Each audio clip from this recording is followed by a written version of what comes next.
রায়বাড়ির একমাত্র ছেলে অর্ঘের সাথে ২ মাস হলো বিয়ে হয়েছে অতসীর।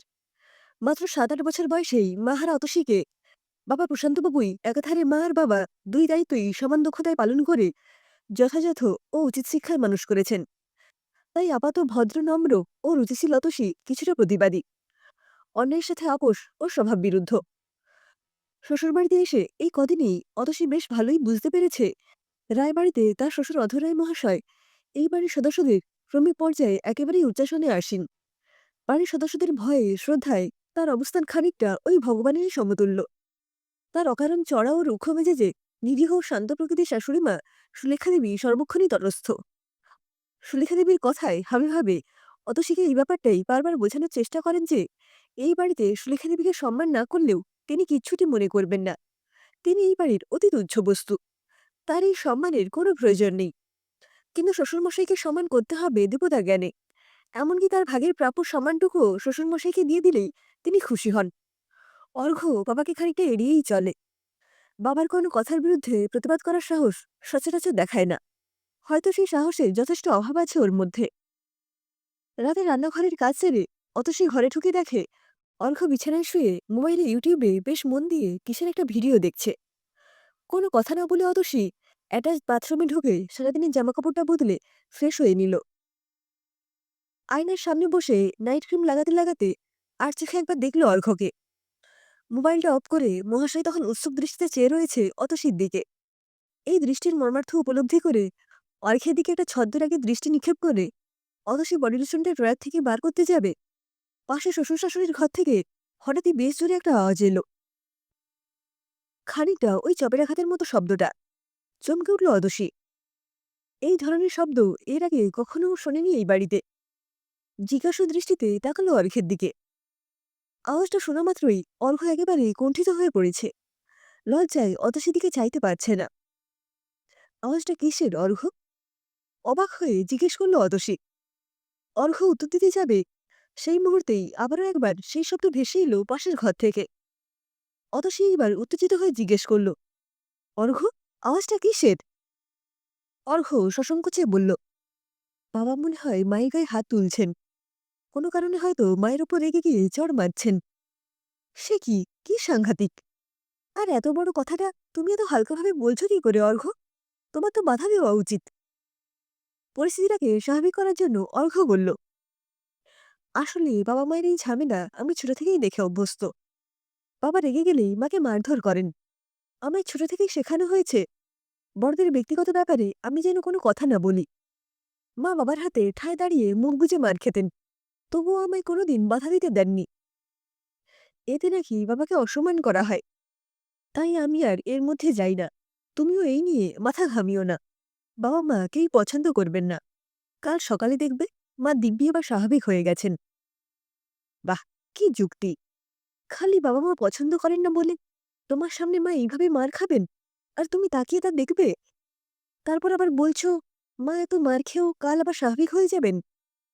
আজ আমি তোমার গালে ঠাটিয়ে একখানা চড় কষাই তো অর্ঘ্য। দেখি তো কাল তুমি কেমন স্বাভাবিক হয়ে যেতে পারো। তোমার আত্মসম্মানে লাগে কিনা।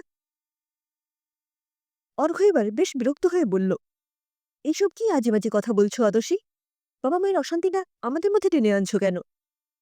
অতসী একটু হেসে বলল, শুধু চড় খাওয়ার নামেই তোমার গলার স্বর কেমন ভারী হয়ে গেল, দেখলি অর্ঘ্য? আর পাশের ঘরে যে মানুষটা অন্যায়ভাবে বিনা প্রতিবাদে চড় খাচ্ছেন তিনি তোমার মা অর্ঘ্য। এই অনুভূতিটুকু তোমার আছে? কাল ওই নিরীহ মানুষটা মোটেও স্বাভাবিক হবেন না অর্ঘ্য। শুধু স্বাভাবিক থাকার অভিনয় করবেন মাত্র। এই সূক্ষ্ম ব্যাপারটা বোঝার ক্ষমতা বোধহয় তোমার একেবারেই নেই। অর্ঘ্য কিছু একটা বলতে যাচ্ছিল, আবার এলো সজোরে চপেরাঘাতের সেই শব্দ। এবার অতসী আর এক মুহূর্ত অপেক্ষা না করে দৌড়ে বেরিয়ে গেল ঘর থেকে। শাশুড়ি মায়ের ঘরের বন্ধ দরজা ঠেলে ঢুকেই সর্বাগ্রে নজরে এলো শ্বশুরমশাইয়ের উদ্যত হাতখানা। শাশুড়ি মায়ের গালে সেটা আবার পড়ার আগেই দ্রুত গিয়ে শক্ত করে চেপে ধরল অতসী। এত বছর ধরে চলে আসা এই বাড়ির নিয়ম ভেঙে ঘটে যাওয়া এই অভাবনীয় কাণ্ডে অথর্ববাবু বিস্ময়ে হতবাক হয়ে গেলেন। তার কোনো কাজে যে কেউ এসে সরাসরি বাধা দিতে পারে, তার এই হাতটা যে কেউ এভাবে মুচড়ে শক্ত করে ধরে তার চোখে চোখ রাখতে পারে, এ ওনার কল্পনার বাইরে। কিছুক্ষণের বিহ্বলতা কাটিয়ে তিনি অত্যন্ত উগ্রভাবে বললেন, এটা কোন ধরনের শিক্ষা তোমার বৌমা? শ্বশুর শাশুড়ির ঘরে এভাবে বিনা অনুমতিতে ঢুকে আমাদের ব্যক্তিগত ব্যাপারে হস্তক্ষেপ করছো? মা মারা গেছেন জানি, কিন্তু বাবাকে কিছুই শিক্ষা দেননি। একটু হেসে বেশ দৃঢ়ভাবে বলল অতসী। বাবা দেওয়া শিক্ষার জন্যই তো আজ আপনার মুখোমুখি হতে পেরেছি আমি। বাবা সেখানে রুচিবোধেই আপনার অন্যায় দেখে চুপ করে থাকতে পারিনি। আর আপনি গল্প করে কোন শিক্ষার কথা বলছেন? নিজের স্ত্রীর গায়ে এভাবে হাত তোলাই কি আপনার কাছে শিক্ষা সংস্কার? এই কদর্য শিক্ষার জোরে কি আপনার এত অহংকার? এই প্রতিপত্তি এই সংসারে? তাহলে সেই শিক্ষাকে আমি ধিক্কার জানাই। এতদিন যে অন্যায় অত্যাচার আপনি মায়ের উপর করে এসেছেন তা এবার বন্ধ করুন। না হলে আপনার এই কাজের জন্য আমি পুলিশের সাহায্য নিতে বাধ্য হব। এতদিন আপনার এই কুরুচিকর কাজের কেউ প্রতিবাদ করেনি বলে ভবিষ্যতেও করবে না, এই ভ্রান্ত ধারণা থেকে এবার সরে আসুন।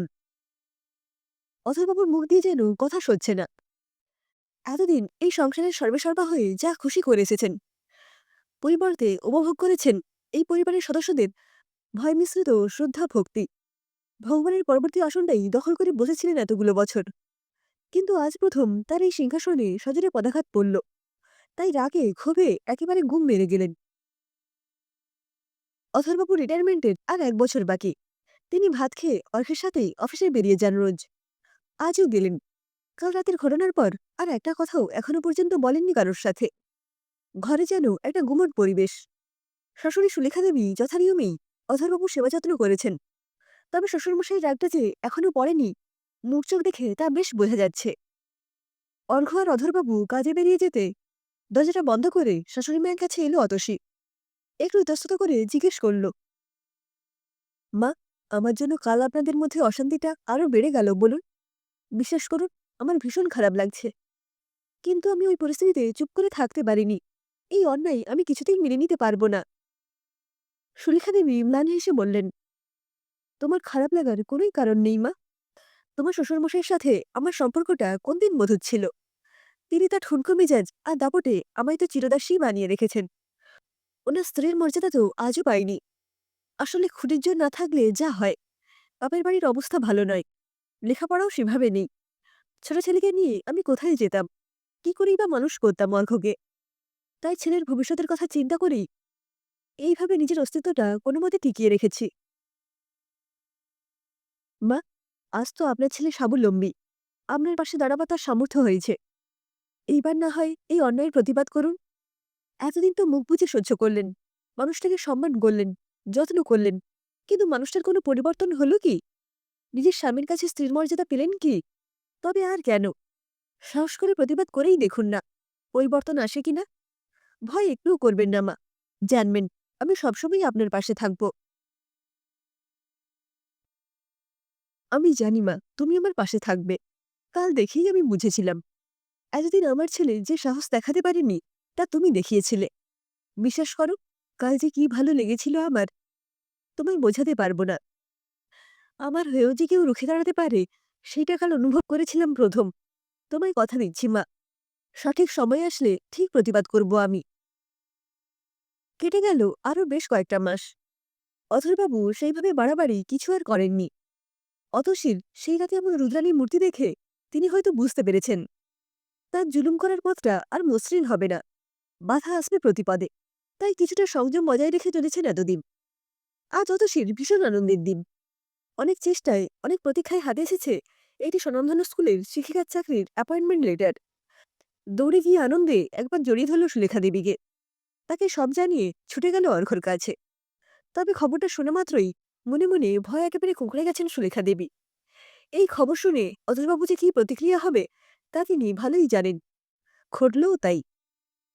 অর্ঘ্য আর অতসী যখন এই আনন্দ সংবাদ অতুলবাবুকে দিতে গেল, তখন তিনি অসন্তোষ প্রকাশ করে অত্যন্ত রূঢ় ভাষায় ছেলেকে বললেন, অতসীর চাকরি করায় আমার একেবারেই মত নেই অর্ঘ্য। রায়বাড়ির বউরা রাস্তায় ধেই ধেই করে ঘুরে বেড়িয়ে চাকরি করে না। এই কথার প্রতিবাদ করে উঠল অর্ঘ্য। কেন বাবা, এত কষ্ট করে অতসী নিজের যোগ্যতায় চাকরিটা পেয়েছে, সেটা করবে না শুধু রায়বাড়ির বউ বলে? এটা কেমন কথা হলো? এখনো এসব নিয়মের গণ্ডির মধ্যে কেন পড়ে রয়েছ বাবা?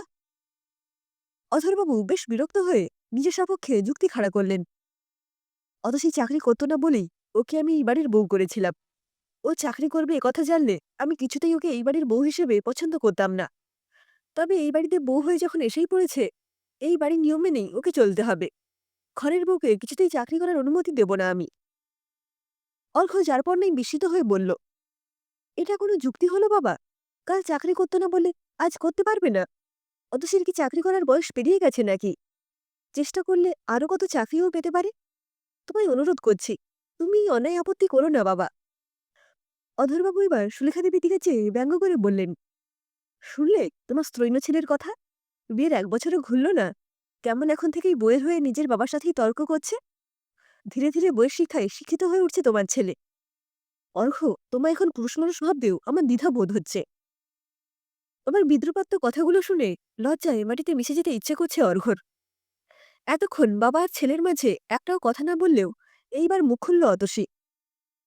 আচ্ছা বাবা, আপনার মতে পুরুষের সংজ্ঞাটা ঠিক কি? এইভাবে দিনের পর দিন নিজের স্ত্রীকে হেনস্থা করা, লাঞ্ছিত করা, তার গায়ে হাত তোলা, এইসবেতেই বুঝি পুরুষের গরিমা, মহিমা বৃদ্ধি পায় বহুগুণ। সারাদিন পায়ের ওপর পা তুলে নিজের স্ত্রীকে দিয়ে দাসীবৃত্তি করিয়ে পৌরুষত্বের অভিমান বুঝি আকাশচুম্বী হয়।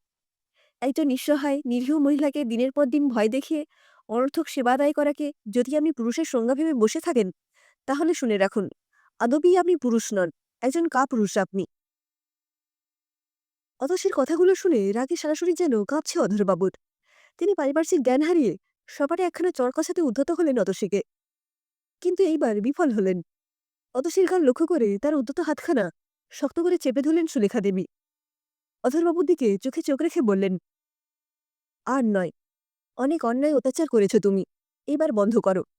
তোমার অত্যাচার আর সহ্য করব না কিছুতেই। নিজেকে বদলাও, না হলে ফল ভালো হবে না। আমি থাকতে দেখি বৌমা চাকরি করার পথে তুমি কেমন অন্তরায় হতে পারো। অতসী আর অর্ঘ্য বিহ্বল দৃষ্টিতে চেয়ে রয়েছে মায়ের দিকে। এই সুলেখা দেবীকে যেন চিনতেই পারছে না ওরা। অতসীর দুচোখ দিয়ে জল গড়িয়ে পড়ছে অনবরত। মা কথা রেখেছেন। সঠিক সময়ে প্রতিবাদ করার যে প্রতিশ্রুতি তিনি দিয়েছিলেন, তা আজ তিনি রেখেছেন। কিছু মানুষ থাকেন, যারা হন ওই শক্তের ভক্ত আর নরমের জম। অথর্বাবুর চরিত্রটাও খানিকটা সেই ধরনের। অথর্বাবু নিজের স্ত্রীর এই পরিবর্তন স্বচক্ষে দেখে ভালোভাবেই বুঝতে পারছেন, এতদিন নরম মাটিতে আজরে যে সুখ তিনি পেয়েছিলেন, আর সেটা তার কপালে জুটবে না। মাটি এখন শক্ত হয়েছে। এই মাটিতে আঁচড়ালে ক্ষতবিক্ষত হবেন তিনি নিজেই। বুদ্ধিমান মানুষ অধরবাবু ঠিকই অনুভব করেছেন, তার সিংহাসন এবার টলায়মান, পুনরুদ্ধারের কোনো আশা নেই। তাই তার এই রাজকীয় মেজাজ এবার বর্জন করাই শ্রেয়।